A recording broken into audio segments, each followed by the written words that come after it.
we welcome our beloved principal, Professor Hepzibah John ma'am, to lead all nurses in the pledge. Welcome you, ma'am. I solemnly pledge myself before God and in the presence of this assembly to pass my life in purity and to practice my profession faithfully. I will abstain from whatever is deleterious and mischievous and will not take or knowingly administer any harmful drug.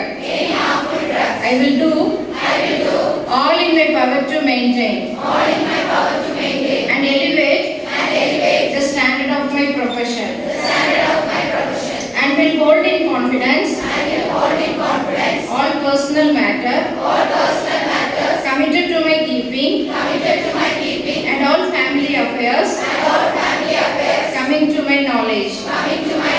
In the practice of my calling, with loyalty, I will endeavor to aid the physician in his work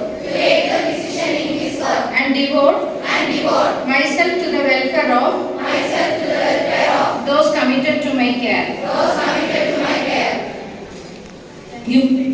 Thank you,